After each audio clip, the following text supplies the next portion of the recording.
Around my story. A vindictive ghost.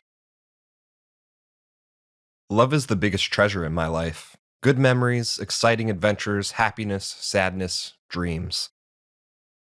All these matter and help people endure suffering in their lives. My name is Alex. I'm 18 years old and currently in the 12th grade. I used to live in a small remote village with my parents. I was their only child. My parents raised me well, educated me, and taught me good manners. I see the fruits of their labor in me in every difficult situation I face. For example, after I was murdered, I knew exactly what to do. Intrigued? Are you eager to hear my story? Let's go. When my father received a promotion, we moved from our small village to the big city.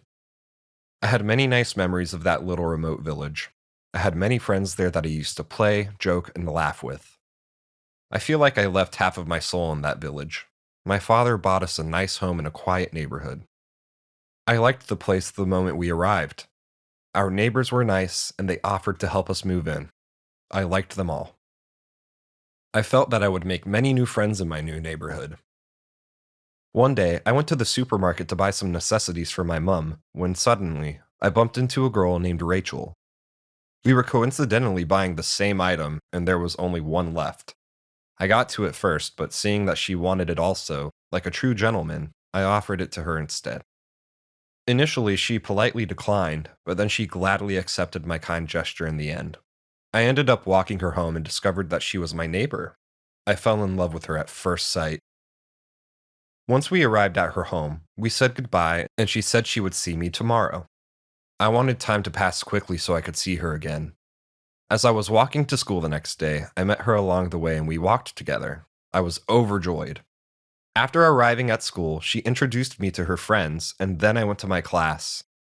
The teacher's aide welcomed me and directed me to my class. When I entered the class, I was surprised to see Rachel there. She was in my class. I entered the class and sat in a desk on the last row. During a class break, Rachel was sitting with her friends. When she saw me sitting alone, she left her friends and came over and sat with me. Suddenly, a boy named Mario, older than us, entered the class with a group of his cohorts. They looked like a gang of thugs to me. He said to me, "Hey you, if you want to live, you'd best stay away from Rachel." Rachel seemed afraid and was visibly shaking at this point. I told him, "If you're trying to pick a fight, creep, I'm ready." He grabbed me by my collar and threw me onto a desk, then turned around and quickly left. Rachel explained, "He wants to date me, but it'll only happen in his dreams." Rachel and I spent a lot of time together at school, but we weren't safe from Mario's bullying. One day, we decided to go to a rocky hillside to sit beside the river and watch the sunset. I got our bikes ready and off we went down the road, laughing and talking. I had decided before this trip that I would tell her about my love for her. I chose this trip to tell her because it seemed like it would be an unforgettable moment, and it really was.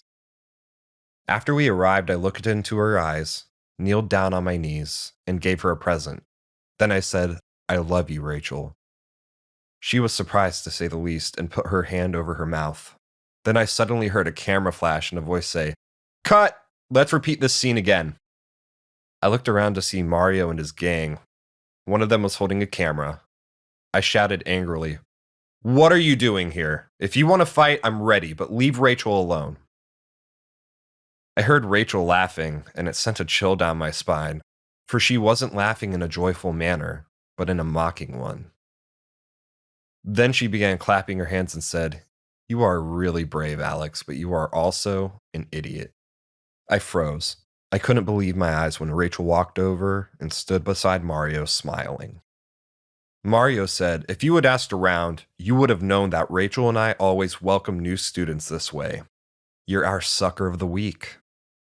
I spat out, "You're all pigs." I punched him in the face, and he counterpunched me in the stomach. He said, "Do you realize how stupid you are?" I spit in his face, and he became enraged and pulled me towards him by my collar. Rachel tried to stop him. He threw me into the river. The last thing I remember as my head went under the water was Mario's derisive, self-satisfied laughter. When I woke up, I was lying on a wooden bed with an old man sitting beside me. He told me that I had been unconscious for 4 days. I asked him where I was and how I had gotten there. He told me that he found me unconscious floating in the river and that he had rescued me, saved me from drowning. I thought, oh my God, my parents must be so worried about me. I tried to get up and felt an excruciating pain that stopped me. I saw that my leg was broken and that the stranger had bandaged it as best he could. I asked him to call my family. He said he had no telephone, but he offered to visit my family and tell them what had happened and that I was okay. I told him that I would be so grateful if he could do so. I accepted his offer and thanked him. He returned with a newspaper in his hand and had a sad look on his face.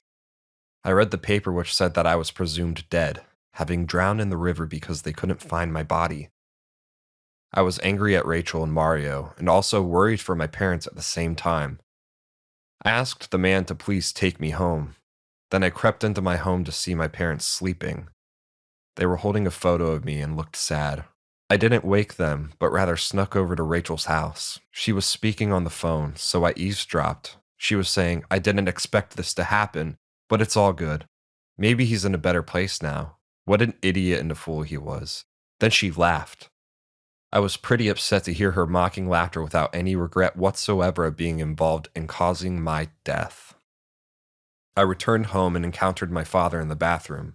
When he saw me, he was initially startled and incredulous, but then I hugged him, and he began crying tears of joy. Then Mother woke up and I hugged her too.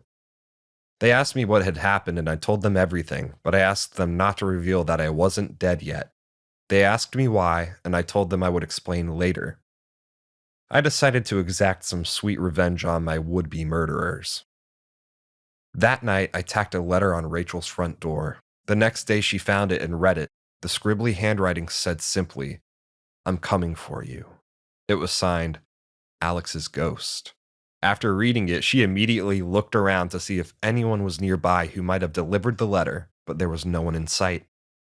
I sent this same letter to Mario and to each of his gang members too. I sent these letters on a daily basis for several days. Then one day, I took my scheme to the next step. I sent a letter to Mario with Rachel's forged signature and a letter to Rachel with Mario's forged signature. The letters told them to meet each other at the same site where they had killed me. I was hiding in the trees when they arrived. Rachel asked Mario, why did you want to meet me here? He replied, me?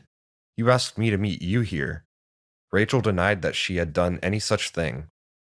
Suddenly, I walked slowly out from the trees and said, I am the vindictive spirit of Alex's soul, and I have come to take my revenge on you two murderers. Suddenly,